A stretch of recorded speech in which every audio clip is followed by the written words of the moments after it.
హాస్పిటల్లోకి ఎవరు వచ్చినా కూడా చిన్న చిన్న గాయాలతో వచ్చిన వాళ్ళకు కూడా 25,000 రూపాయల మేరకు వాళ్ళకు కూడా కాంపెన్సేషన్ ఇచ్చి పంపించడం.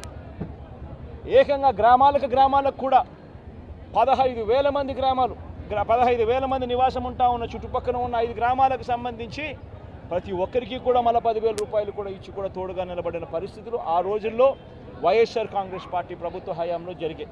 నేను ఇక్కడ ఎందుకు చెప్తా ఉన్నాను అంటే మనిషి ఒక ప్రభుత్వం అధికారంలో ఉన్నప్పుడు స్పందించే తీరు ఎలా ఉంటుంది అన్నది చాలా ఇంపార్టెంట్. ఈ ఘటనలో చంద్రబాబు నాయుడు గారు ఇక్కడికి వచ్చినప్పుడు ఆయన ప్రెస్ మీట్ చూసి ఆశ్చర్యపోయా. జగన్ హయాంలో జరిగాయి ఘటనలు అని చెప్పి చెప్తాడు కానీ నేరాన్ని ఇక్కడ నుంచి డైవర్ట్ చేసే కార్యక్రమం చేస్తాడు. కానీ ఆశ్చర్యం ఏమిటంటే చంద్రబాబు నాయుడు ఇంతకుముందు 2014 నుంచి 19 ఆయన ముఖ్యమంత్రిగా ఉన్నప్పుడు ఆయన హయాంలో జరగలేదా? ఈ ఘటనలు ఇటువంటివన్నీ ఎవరి హయాంలో అయినా కూడా జరుగుతాయి. కానీ జరిగినప్పుడు ఒక ప్రభుత్వం ఎలా స్పందిస్తూ ఉంది అన్నది మోస్ట్ ఇంపార్టెంట్ ఆస్పెక్ట్. ఒక ప్రభుత్వం అన్నది స్పందించేటప్పుడు ఎంపతి చూపించాలి, అంటే సానుభూతి చూపించాలి ప్రజల పట్ల, బాధితుల పట్ల. రెండోది ప్రభుత్వం చేయాల్సింది ఏమిటి అని అంటే రెస్పాన్సిబిలిటీ తీసుకోవాలి. ఈ రెండు కూడా ఆ రోజు వైఎస్ఆర్ కాంగ్రెస్ పార్టీ ప్రభుత్వం చేసింది.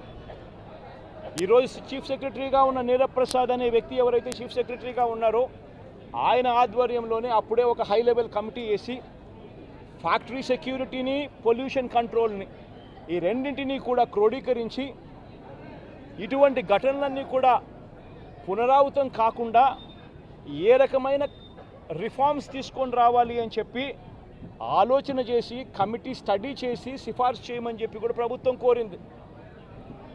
నీరబ్ ప్రసాద్ అనే ప్రస్తుత చీఫ్ సెక్రటరీ గారు అప్పట్లో కమిటీ హెడ్గా ఉండి తాను కూడా రిపోర్ట్ కూడా ఇచ్చాడు. ఆ రిపోర్ట్ ఆధారంగా ఆగస్టు 2020లోనే జీవో కూడా ఇష్యూ చేసి ఒక ప్రాపర్ ప్రోటోకాల్ను తీసుకొని రావడం జరిగింది. ఆ ప్రోటోకాల్ ఏమిటి అని అంటే అన్ని రెగ్యులేషన్స్ డిఫరెంట్ సైలోస్లో కాకుండా అన్ని క్రోడీకరించి ఒక చోటుకు తీసుకొచ్చే కార్యక్రమం జరిగింది. ఫ్యాక్టరీ సేఫ్టీకి సంబంధించిన ప్రోటోకాలు, పొల్యూషన్ కంట్రోల్కి సంబంధించిన ప్రోటోకాలు అన్నిటినీ కూడా కలిపి ఒక ప్రోటోకాల్ తీసుకొని రావడం జరిగింది. ఆ ప్రోటోకాల్లో ముఖ్యమైనది ఏమిటి అని అంటే మొట్టమొదటిసారిగా ప్రతి కంపెనీ కూడా వాళ్ళకి సంబంధించిన సెల్ఫ్ కంప్లయన్స్ రిపోర్ట్ అనేది ఒకటి ఇవ్వాలి అనేది దాంట్లో ముఖ్య ఉద్దేశం. ఒకవేళ సెల్ఫ్ కంప్లయన్స్ రిపోర్టు తయారు చేసే కార్యక్రమంలో ఆ కంపెనీకి నైపుణ్యత లేకపోతే థర్డ్ పార్టీ అక్రిడిటెడ్ ఏజెన్సీని కూడా గవర్నమెంటు అందుబాటులోకి తీసుకొచ్చింది.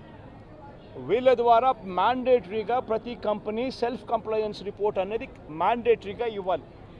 ఇచ్చిన తర్వాత ఆ కంప్లయన్స్ రిపోర్టు నిజంగా ఉందా లేదా, నిజంగానే వాళ్ళు ఇవన్నీ ఉన్నాయా లేదా, ఇవి కాక ఇంకా ఫర్దర్గా వాళ్ళు ఏమైనా చేయాల్సినవి ఏమన్నా ఉన్నాయా లేదా అన్నది నిర్ధారించడానికి కోసం ఒక కమిటీ ఇన్స్పెక్షన్ కూడా చేయాలి. ఆ కమిటీలో కూడా అన్ని డిపార్ట్మెంట్స్కి సంబంధించి అంటే pollution control department, boiler security department, రియాక్టర్స్కి సంబంధించి, ఎలక్ట్రిసిటీకి సంబంధించి, ఫైర్కి సంబంధించి అన్ని డిపార్ట్మెంట్లు క్రోడీకరించి వాళ్ళు ఇన్స్పెక్షన్ కూడా చేస్తారు. చేసిన తర్వాత వాళ్ళు కంపెనీ యాజమాన్యానికి ఫర్దర్గా ఇవి చేయాలి అని చెప్పి ఒకవేళ ఏదైనా ఉంటే అవి కూడా వాళ్ళు ఐడెంటిఫై చేసి కంపెనీ యాజమాన్యానికి వాళ్ళు టైం ఇస్తారు, కంప్లై చేయండి అని చెప్పి. అది 15 రోజులు టైం ఇస్తారు. అంటే కంప్లయన్స్ రిపోర్ట్ వచ్చిన తర్వాత మళ్ళీ వీళ్ళు 1 మంత్ లోపల వీళ్ళు ఇన్స్పెక్షన్ చేసిన రిపోర్ట్ వచ్చిన తర్వాత ఆ ఇన్స్పెక్షన్ రిపోర్ట్లో కంపెనీ ఫర్దర్గా ఏమైనా చేయాల్సి ఉంటే మళ్ళీ వాళ్ళకి 15 రోజులు టైం ఇస్తూ వీళ్ళు మళ్ళీ ఒక రిపోర్ట్ అనేది ఇస్తారు. ఆ